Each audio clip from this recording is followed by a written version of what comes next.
What's up, race fans? Darkstar here, bringing you the first throwback race of the week. Once a week here on Outlaw Racing Live, we're going to be taking you back in time to a classic race from the early days of the Outlaw Racing League. This first race we're going to show you, this is actually the first race I ever did a video of. I had no idea what I was doing making videos, had no business doing it.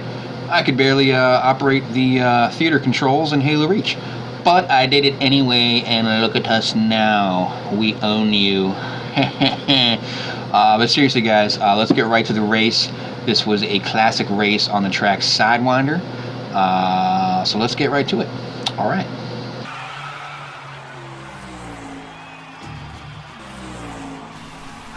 Man, it was just so long ago. It seems like it was so long ago, but it was actually just under a year. This race took place very late January 2012, maybe early February. So didn't really record exact dates back then, but it was right around that time frame. Let's see, the drivers in this race are Loverlust 69, Frequent Shark, Guitarist Guy. Those were the only full-time drivers that we had. We had two drivers kind of sitting in, Jiggly J Assassin and Dirty Juice Box. Both of them had a lot of interest in racing. Neither one really had much interest in, highly competitive racing. So neither one of them really stuck around and raced with us after that. But back in season 1, I would let guest drivers come in just because we had so few people. We had 6 drivers on a given week. 4 of them would make it to a race on average, at least at the beginning of the season. As the season went on, we did manage to pick up a few more drivers. By race 6, we actually had a pretty epic race with a lot of drivers in it. So that was cool. But yeah, looking at this track, man, I'm getting this kind of homesick, nostalgic feeling. Like, I kind of want to remake this on Halo 4, but there's no way it'll be the same. I mean, you can make a remake of a track and have every piece exactly as it was on the original, and still just won't feel the same. The physics in Halo 4 are a bit different. There's the terrain section I used on this track. I could probably find an equivalent to that somewhere on one of the 3 Forge World maps now, but, without the splash of the water as you went through that stream, it just wouldn't be the same. But maybe I'll make something that's kind of an homage to this track. Homage, that's a French word. Homage. Dig it. Yeah, look at this horrible footage. I had no idea how to shoot a race. Just overview after overview after overview. I did get a couple good shots in this race, but I mean, I didn't really know what to do. I just kind of would park the camera somewhere and just let it record for a few minutes. And back then it seemed awesome. I guess I've come a long way myself. Yeah, that negative camber turn right there. That was like my first negative camber turn. I loved it. It was such a challenge for people. You got going so fast. And if you didn't control your speed right, you would just slide right off the track. This mega jump right here was pretty cool.